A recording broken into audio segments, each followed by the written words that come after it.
I'm going to invite my panelists up for our next session here, and we'll go ahead and get started with that. It's always an awkward transition as the host to then also transfer into the actual panel, but all right. Hello there. All right, so what we're going to do to start with is have each of you introduce yourselves. So if you'll just go down the line, tell us a quick who are you and what is your primary sort of function or oversight in your role? Sure. So I'm going to apologize first because I'm losing my voice and it feels like the minimum qualification for a speaker should be the ability to speak, but I'm going to try and make a go of it. So I'm T.S. Anil, I work with Visa, and I lead our global payment products, which is network processing, digital products, a bunch of things around that stack. Great. Great, and I'm Jess Turner, and I lead digital for North America, which includes our digital products and also our Send platform, which is P2P and disbursements. For Mastercard. For Mastercard, yeah, thank you. The colors. I wore it, yeah. Jaromir Divilek, and I run in American Express network operations. Good afternoon, Ricardo Leite from Discover Global Network. I run products and merchant partnerships. None of you said the company you work for. I did. Oh, yeah. I said. Both. I feel like everyone knows now. Yeah, I guess it is up on the screen too. So. All right, so a big theme of the talk today is about secure remote commerce, 3DS, FIDO. It's all about standards and their role in the e-commerce sort of ecosystem. Secure remote commerce is a topic that I spend a lot of time talking about and explaining to people as best as I can. So I wanted to start there with getting some perspective from each of you as to what does secure remote commerce mean to your company and what role do you see it playing in the ecosystem? Cool, so I'm happy to start. So secure remote commerce is, as you said, it's a set of standards published by the EMVCo. And these are a set of standards that look across the payment ecosystem to define how payment data gets securely transmitted, customer authentication, and essentially how the payment process should work. It's compatible with other standards like W3C and FIDO, which you mentioned. And what does it mean for Visa? It really means a leap forward in terms of solving for big pain points that exist in the digital commerce ecosystem today. Whether you're a merchant or a consumer or a bank, there's pain points across all of that. And this is an attempt to standardize through a combination of risk and fraud authentication kind of tools, as well as the user experience itself. Okay. Now you've got a good start. Now all you have to do is... Absolutely. For Mastercard, it's the same. I think digital transactions continue to grow. We're going to see that continue forward. And there's a lot of hurdle and friction in the way consumers do that today. And we need to be better as an industry, everyone, networks, issuers, banks, acquirers, PSPs, on helping consumers be able to transact in a digital way more closely to what they're used to in the physical way, which is kind of one unified payment experience that they trust and understand. And for me, SRC is the standards that will help us get there. No different than EMV and contactless and other times we've leveraged those standards. Well said. And I maybe to add, I will go to the first EMVCo discussions maybe 10, 12 months ago when the recognition that there is quite a bit of friction when it comes to the e-commerce. All the statistics suggesting how many consumers abandon the transaction or purchasing transaction during the checkout process. So that was sort of like the genesis of trying to bring different protocol, different format, and we collectively working through EMVCo in a variety of the working groups address it. And what you hear today, what does the specifications published on Friday are the sort of like the formulation, the best formulation of where we are today. It's a journey, and we look forward in American Express to be part of it and see what the reaction over the next 45 days will be to finalize the specifications to bring them to the final stage. Yeah, I think from a Discover perspective, I think SRC it's one of possible ways that secure digital checkout is going to happen. I think that there are still a lot of questions about the framework, and hopefully, you will take advantage of the extra step the EMVCo has created to allow for further feedback from the public. There's a lot to be discussed, a lot of questions about implementation, experience, how the whole thing is going to work out. So we are taking a look at it. We are taking a more conservative approach, or you probably read on our press release. And we are open to have conversations to anyone that wants to talk about it and figure out together what's the best solution for our customers and for our partners. Great. Part of my hope of this session is to help educate people a little bit on, what these various pieces mean and how they all fit together. And one of the things I get asked a lot is the role of 3DS in the context of SRC. One of you want to take a stab at how those two things fit together and how you see them playing off of each other? Sure, I can start. 3DS 2.0 is really a game changer in a lot of ways. So if you think about what it does for us, it allows rich data sets to get from merchant to issuer to help us increase approval rates and reduce fraud in a friction-free way for a consumer. Seeing what 3DS 2.0 does and the standards behind that and integrating that with SRC and things like tokenization, bringing all of these standards bodies together allow us in the digital world to create the user experience people want, which includes better security, better approval rates, lifecycle management, and do that in a way that's good for our merchants so that they can see higher conversion rates, and good for our issuers so that they can give what their consumers want. And so I see them playing together, and standards bodies, I believe, will continue to play together with FIDO and other standards bodies. Maybe I will add, there seems to be confusion, Scott, that there is sort of perception that it's sort of like either or, and that's sort of like a wrong question. 3DS and SRC complement each other. When it comes to the 3DS, it's sort of like it's a very advanced way how to enhance authentication of the individual behind the computer. It can complement. SRC has its own authentication module, but it might be the case that merchant can choose to enhance it and revoke the 3DS, and that's sort of like how it is designed. So it's very flexible, and I think EMVCo has done a very good job that these formats don't conflict each other; they complement each other. And I would say, I think 3DS is one possible way that the framework allows for authentication. It could be Absolutely. It could be others. So what I think the framework does well, in the way that I look at it, it's like I love to cook. So it's like it's a recipe that has great ingredients, right? So if you think about the framework, it has tokenization, it has 3D secure. So the question is, okay, once we go to the kitchen, start cooking, what's going to look like? Right, it's going to look appealing in the plate. It's going to make sense to customers. So I think that's where we need to focus. But what I like about the framework is the fact that it leverages all these different technologies that the industry has come up to solve some of the most pressing challenges that we had. I think one question to ask, though, would be, both of those constructs or both of those frameworks exist in the construct of EMVCo and standards that have been created there. What about, you mentioned FIDO, but what about FIDO or W3C or other standards organizations? How do they fit in as well? So, the way I'd frame it is there are different standard organizations, as you said, and they're solving for different parts of the value chain.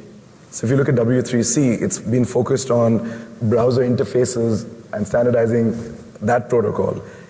SRC kind of picks up from that point and talks about the secure transmission of the payment data. It talks about authentication. It talks about the flows beyond that. So they actually dovetail pretty nicely together. We've joined the W3C payments group to participate in that, to continue to make these standards both interoperable and compatible. And I think the same thing holds true for FIDO. FIDO is going to continue to innovate and push the envelope on new ways to authenticate in the future. And the SRC standard is actually accepting of different ways to authenticate. It's saying that it recognizes the importance of authentication. It's compatible with 3DS today. And as FIDO continues to invent new stuff, our goal, as a company, but, what I hope EMVCo continues to do is find ways to actually partner with these standards organizations and create that compatibility. So yeah, don't conflict. Yeah, I agree. I mean, we've been part of the W3C working group for a while for the same reasons. I agree that it's about figuring out how all of these different standards bodies get to the right experience for everyone in the ecosystem. SRC goes, beyond what's out there today, and our vision is to think beyond browser as well, right? It's about how you pay in all types of in situations. And we use these standards as much as we can, and we'll continue in our own product development because we think that is how you scale. If you don't scale, it doesn't matter. Cool. Well said, and maybe add one more thing. It's like the part that is sort of like currently like unique about SRC is this sort of like this early engagement, like coming up with the draft of the specifications.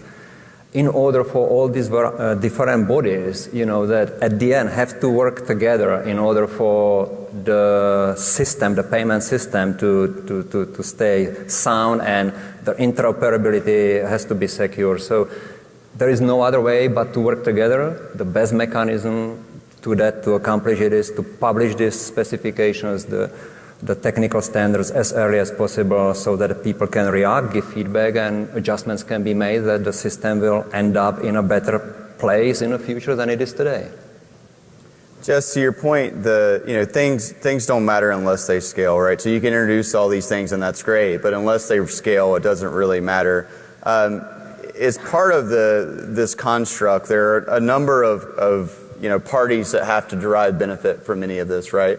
There's obviously you guys and the issuers sort of behind you in that sense, but there's also the merchants and then the end user. One of the segments that's been more vocal after some of the press releases has been the merchants that are out there, and I know we have some of them with us here today. How are you incorporating their viewpoints and that sort of segment of providing value, showing the value, explaining that? How are you incorporating that into both the creation of the standards and the evolution of them as they go? So I'll begin with saying that the merchants are at the heart of this, right? If it does not work for merchants, right, there's no point in having a standard because the heart of the commerce experience is the merchants. The standards have been written to solve for some pretty big merchant pain points. The big one in the digital commerce context is conversion rates and authorization rates.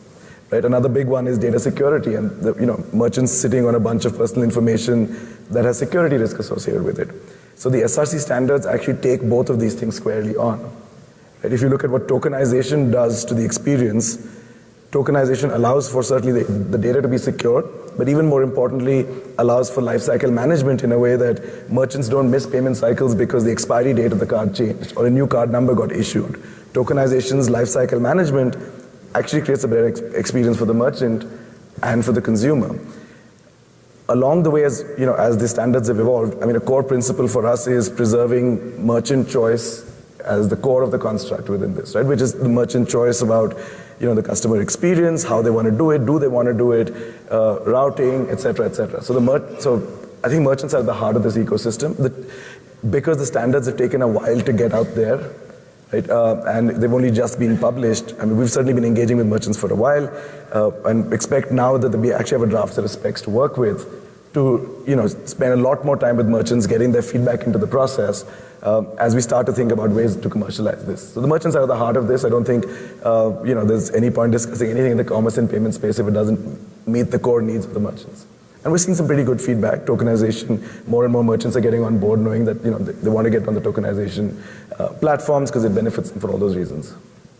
I think we need to help all stakeholders to answer the question on what's the value that the framework is bringing to them, right? So I think a lot of the issues or the problems that TS talked about it, someone could argue that tokenization takes care of that or 3DS takes care of authentication. You don't necessarily need the entire framework, right? So I think, we as EMVCo and, we need to really explain, what's the value that the framework in creating this single button, brings to the merchants, and then, open up for conversations to gather some feedback, and then make the adjustments necessary that is going to make it valuable and is going to be able allow the framework to address, broader problems than just tokenization does it or 3D secure, right? I often get questions about, okay, how is SRC handling co-badging solutions that are being pushed out in Europe or in the US? We have the whole routing situation. Is that, the conversations that we are having is how is the framework? Is the framework supposed to address that? Does that sit outside of the framework?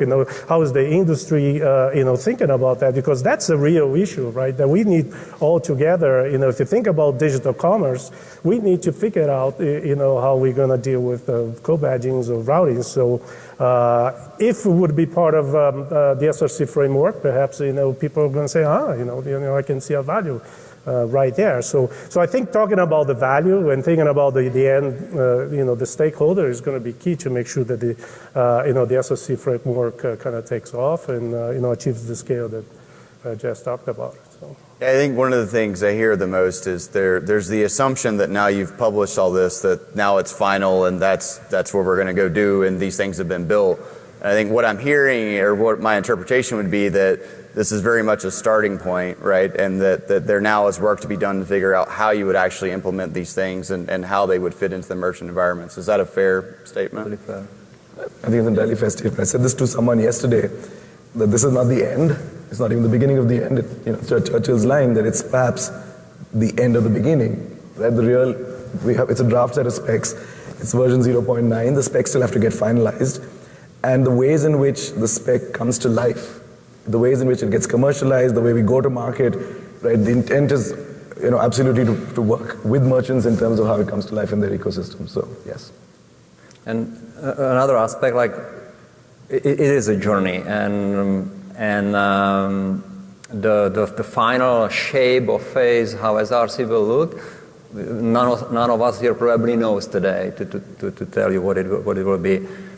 But if we acknowledge, if we recognize, I think, Jess, you said it, that there is a friction, that we are trying to address something concrete, what is not working well for all the participants, then that's a start. And we won't probably get everything right the first day, but over time, this will get, with proper feedback and engagement, this will evolve and get a shape that it can be a framework that will survive for many years and serve well to all the stakeholders, merchant, issuers, our customers.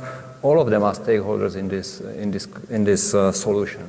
Yeah, there's one thing that's clear. There's one size won't fit all, right? It depends on the size of the merchant. The framework is going to make sense or not, or part of the framework, or a piece of the capability that is embedded on the framework. So we will kill ourselves if we think that we're going to develop something that is going to take all the industry. I think that's why the framework needs to have a tremendous amount of flexibility, which goes a little bit against the standardization, where it needs to be flexible enough to because it's going to be different implementations, different requirements, different strategies. Like every merchant, every gateway, every player will have a different strategy, and we're going to have to be flexible enough to kind of fit into the strategy. Because in the end of the day, they ultimately care about the customer experience, and we want to make sure that we don't interfere, with their strategies. So. And I think that's the point.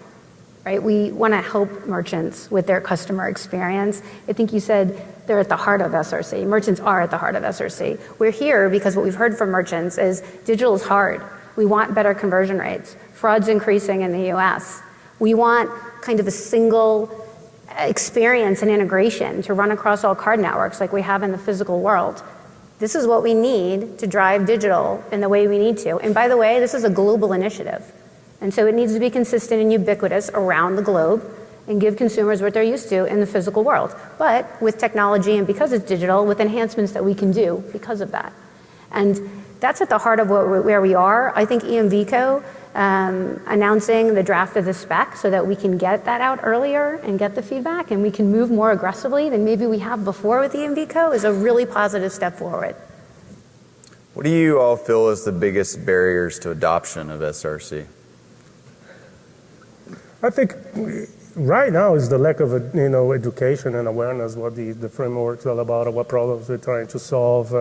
how it's going to fit into each one strategy, the flexibility that it needs to carry. So I think, we need to spend a lot more time, and I think, I've said this a couple of times, but I do think that we need to spend a lot more time educating, talking about it, creating open forums to gather feedback, and together, with the key stakeholders, kind of figure out what is the best approach and how this is going to, be implemented. So, I'll add to that. This is an ecosystem, right? Which means that there's many players in the ecosystem, and everybody needs to do something to make this scale, right? It's in everybody's interests. So if you're an issuer, right, you have to enable tokenization, you have to improve your auth logic so that you take into account the additional information that's coming through now to make better authorization decisions. Right? If you're a merchant, you need to work with your gateway and the acquirer to implement this stuff. If you're the gateway or the acquirer, you need to be able to process tokenized transactions. So there's a lot of pieces that need to sort of come together to make SRC work. And the ecosystem will get there because there's clearly value for everyone, and we've seen that, to Jess's point, in the physical world. In the physical world, it works like magic. You don't walk into a Walgreens store and expect to see 10 different terminals there, each giving you a different experience. Right, and this works everywhere around the world in a consistent way. So there's value. I think but there's work to be done to getting there. And I expect different parties have different roles to play, and we'll get there. I mean, ultimately, at the heart of it, I think it'll and again, Jess said this about scale. If we just solve for a great user experience, but not for the security of it, right, it wouldn't scale. And if it did it the other way around, it wouldn't scale. This is really an attempt to bring those things together. Right, a great user experience for merchants and consumers, and to address the security challenges in the transaction flow. So there's good reason to believe it will. I think I agree with everything you've said, and I think once we get through this, I also think education is going to be a big part of it. I think as an industry, we need to make sure we're doing a better job educating what the focus is of all these standards, what SRC is going to be. I think you've mentioned it earlier in the beginning. And so as an industry, we'll continue to move that through. And then once we are progressing and we are in market, we're going to need to educate consumers as well on what their different payment types are, because it really does come back to consumer choice. Consumers are going to do what they want in this digital journey. SRC is one way to do that. We believe one of the easier ways to do that for them. And so I think once we're up and live, it will scale if we educate consumers like you would for anything. That was going to be one of my questions, was when it comes to the consumer, completely agree on the need for them to understand the value of these things, especially if it changes their experience. But it was sort of the same question around tokenization of, in the early days of tokenization, at least in the bank I was at, there was debate over how much do we need to educate the customers to what a token is versus how much is it behind the scenes and just a construct that is there for their protection, but we don't necessarily need to describe.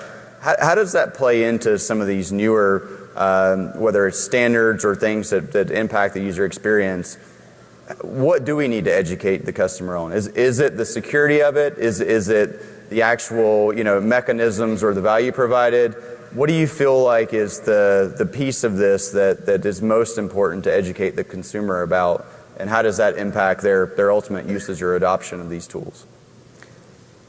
So I think that consumer doesn't need to know anything or not much about tokenization. Like I don't know how many of you know what transaction when you shop online is tokenized or not. We don't care about it. But we do believe that consumer wants to have a trust that the transaction, my personal information is protected, properly secure, and that we as an industry are doing the maximum to deliver consistency of that protection across variety of the digital platforms and digital experiences. And that's all what the consumer frankly needs to know.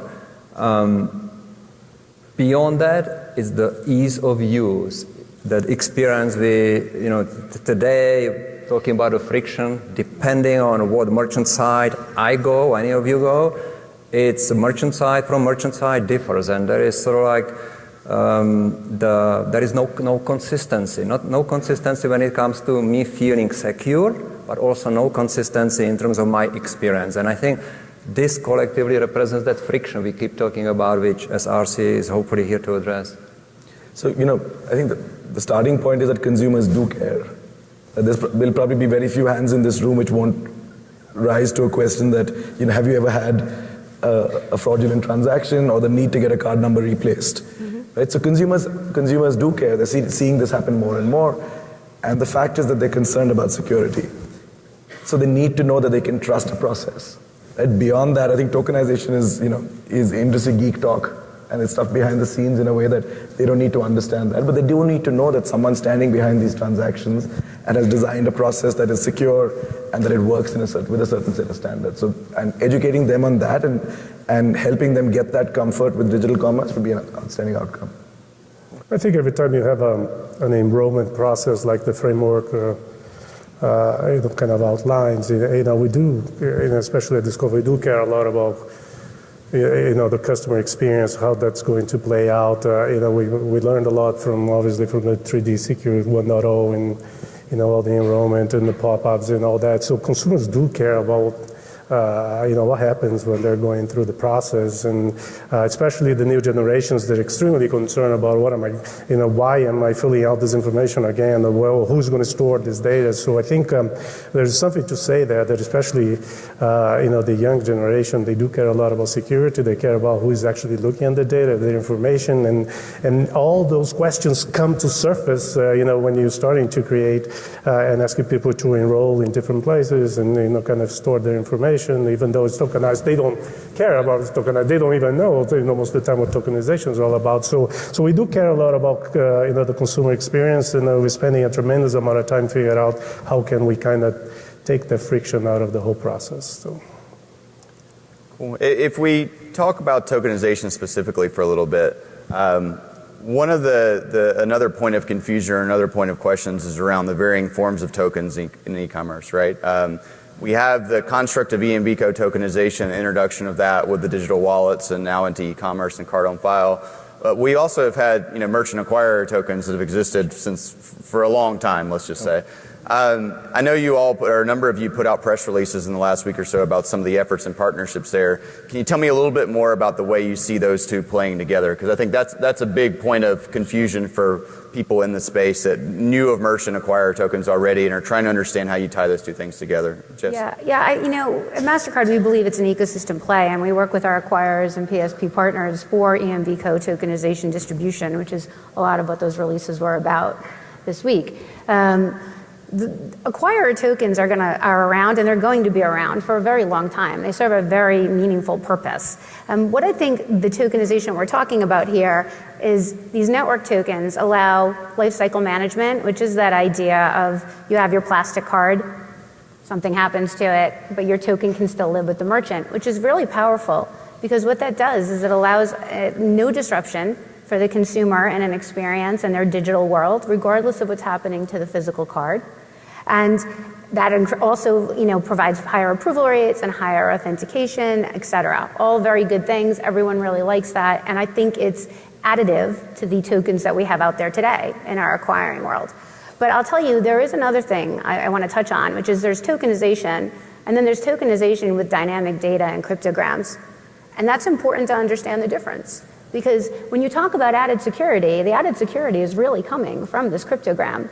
And when we talk about merchants being able to accept tokens and acquirers being ready, we're really talking about making sure they can take dynamic data and do things in a way that maybe that's not happening today. And so from a Mastercard point of view, and I believe from the industry, is this is a partnership. And acquirer tokens and these tokens will live, and they'll live together. And I think it's fair to say that SRCs bringing the token and the dynamic component together, the payload is very secure. Combination of tokenization and dynamic encryption makes it very powerful. And on top of that, it's a framework, as we talked at the beginning of this, that can be deployable across variety of the digital environments. So that's sort of like the beauty of it. Nevertheless, how to communicate, how to explain what is happening when it comes to tokenization and security of the payments, especially to the consumer. I don't know how much we have to do if they need to know. So from a tactical perspective, does that manifest as a merchant has an acquirer token, or at least one implementation of it, where a merchant has an acquirer token like they do today perhaps from, say, Stripe, and then Stripe has that actual credential tokenized as a EMVCo token that they leverage on the flow-throughs of the issuer? Or does the EMVCo token in this combined model extend all the way down to the merchant? Or is it too early to ask that sort of question? No, I don't think it's too early. I think both models will exist. Okay. Yeah, I agree. And we will certainly be tokenizing merchants' card-on-file databases directly as well. And then there will be the token-for-token thing that you're describing as well. So I think they will coexist. It depends on the merchant and the acquirer. That's right. Yeah, and the different use cases and the different models they're serving. Are they serving long-tail merchants, slightly larger merchants? Right. Listen, for anyone who's been in payments, every day you sit in the room, you just realize how much more complex it's gotten in a way that's good, because it's all of these different digital journeys, and we're able to increase acceptance because of all of these different innovations we've had. And so I see tokenization evolving to serve those needs. It has to. And I think another important component when it comes to your example, Scott, of sort of like there are a variety of, and will be a variety of the sources of tokens. The networks are in a unique position. Networks are in the middle between the issuers and the acquirers. We can connect, we can decode or code the transactions. So there's actually a role of the network where we can guarantee that the tokens work across the end-to-end payment system on a global basis, and that's sort of like a component that we should not forget. Yeah, I agree with that, and I think that's the network tokenization.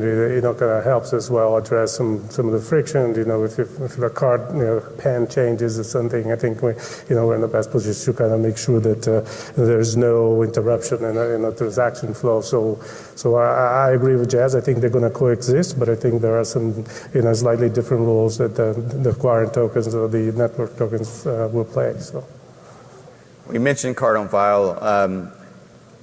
From an outside perspective, card-on-file tokenization is something that you guys have been trying to encourage more adoption of, we'll say, for a little while now. What have you seen as being the biggest impediments, or if you want to take the converse side of that, of what have been the easiest ways to demonstrate the value of that to the merchants that have adopted it?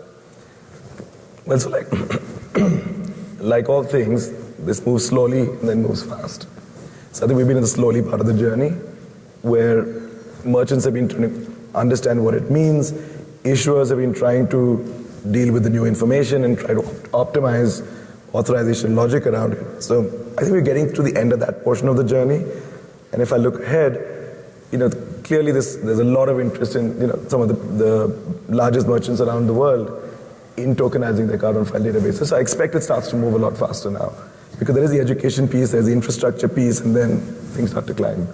I agree. Also, consumers continue to increase putting their card on file with merchants, tokenized or not. So, again, I know it seems a little bit motherhood and apple pie, but consumers do dictate where the market goes. And as that continues, I think more merchants are going to continue to see the benefits of moving that through.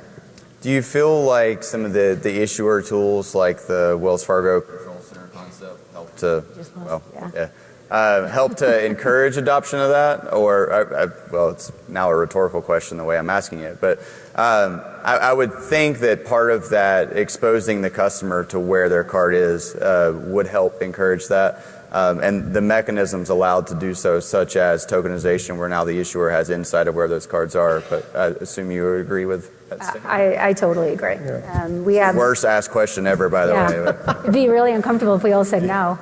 No, but I totally agree. Mastercard has APIs that allow our issuing banks to make sure their consumers can easily see that. And tokenization does make that something that's easier for consumers to control and understand. I also believe, and we have some research, that consumers that are more hesitant about leaving their cards on file with certain merchants, I would say the next click through, because most people leave them with the primary merchants they'd want, subscription-based merchants, et cetera. But to get to the next level, I think once consumers feel like they can see everywhere their card is on file and have some level of control, they're going to be willing to make that leap. Yeah. One of the questions we have from the audience is around your own digital wallet products. And that's another thing that's been a confusion point a little bit to me, and what I've heard from others is with a lot of the press releases that came out and just the conversation that happened around the joint buy button and all that, even today you guys have talked about the concept of the joint buy button. How does that manifest in the context of your existing checkout products? Are those things that, again, without getting way in the weeds, are those holistically things you continue to believe in as properties that will get pushed in certain markets? Do those transition into a different construct over time, or is it still too early or sort of unknown at this time? I'm happy to go with my voice, but so here's the thing. The SRC standards are solving for all of digital commerce. Only a small portion of that goes through the buttons today. Sure. There's a pretty large population of transactions out there which are guest checkout, where consumers are filling in onerous pieces of information on mobile devices. So that's what SRC is really taking on.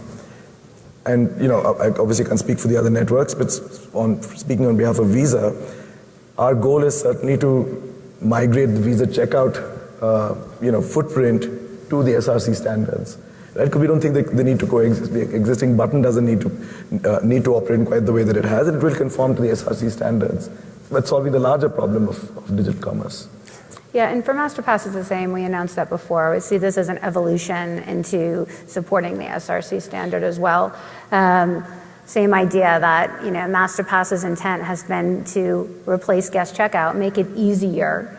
Because card on file is an important part of this. And again, when you go back to consumer choice, some consumers want to leave their cards with merchants. Some want to be in certain wallets. Some want a similar guest checkout experience, but without leaving their card with that merchant. And I think that's what SRC is solving for, and that's what MasterPass was solving for. And so this is the natural evolution for MasterPass to go through and support SRC. And in a similar fashion, we have stopped actively promoting in American Express deployment of our own checkout button. And we have to see. We totally expect that as the merchants will embrace SRC and start deploying it, to the extent they have a American Express checkout button next to it, it probably will make sense for them to decommission. The deployment is a little bit different from other networks, so there is work to be done. We just need to respect merchant choice in that process. But that's sort of where we are, and I think we will see how things will shape up in the middle of the next year. Yeah, I would say, just go back to my first point. I think our digital checkout strategy is to develop capabilities that may or may not be part of a framework, and it may or may not be part of the SRC framework. So, we're really focusing on make sure we have the authentication capabilities, the validations, everything, the tokenization, everything ready to go. And, we are ready to support our partners, in making sure that, we help them to optimize the strategies. And if in the end of the day, it is the SRC framework that's going to do it, we're going to make our decision and help them. If it's just helping with one piece of the puzzle, we're going to do that as well. So I think there's more to be said, more to be discussed. Hopefully you all take my, not all of you, but there's a lot of you take my invitation to come talk to us about it and figure out together what the digital checkout landscape is going to look like going forward. We got time for one more question, and I'll ask a timing question. If we're sitting here a year from now, do we have reference implementations we can be talking about and how they worked, or are we still trying to figure out what this is and how it actually works in the ecosystem? Can I say both? Sorry for asking you so many questions. That's all right. Can I say both? I expect we will have reference implementations this time next year, and we will continue the evolving experience. So, by this time next year, I expect SRC should certainly be in the market, and we will refine experiences. We'll be working with different kinds of merchants based on the experience that they want to create. So both of those things will be happening. Yeah, I agree. SRC is not a go live date on one day and it's over. This is a set of standards to evolve with what digital needs we have. And so I agree. I think it's both. We're in a place where we have enough to start doing some work, and we'll keep learning and we'll evolving on that. And I look forward to seeing it in the market. And I will go it through the eyes of EMVCo. We have very important 45 days ahead of us to get the feedback. Hopefully there will be a foundation to actually publish the final specifications 1.0. And that should be the foundation. That should be sort of like the backbone behind the go-to-market and some of the conversions, hopefully middle of the next year. Yeah, I'd say, we continue to work on our capabilities, and, it remains to be seen about the SRC, and, we'll see how that's going to play out. So. Not a single counter opinion in the panel. I tried. All right. Thank you, guys. We're out of time today. Thank you all for your candid perspectives on that. For everyone, yeah. Cheers. Thank you.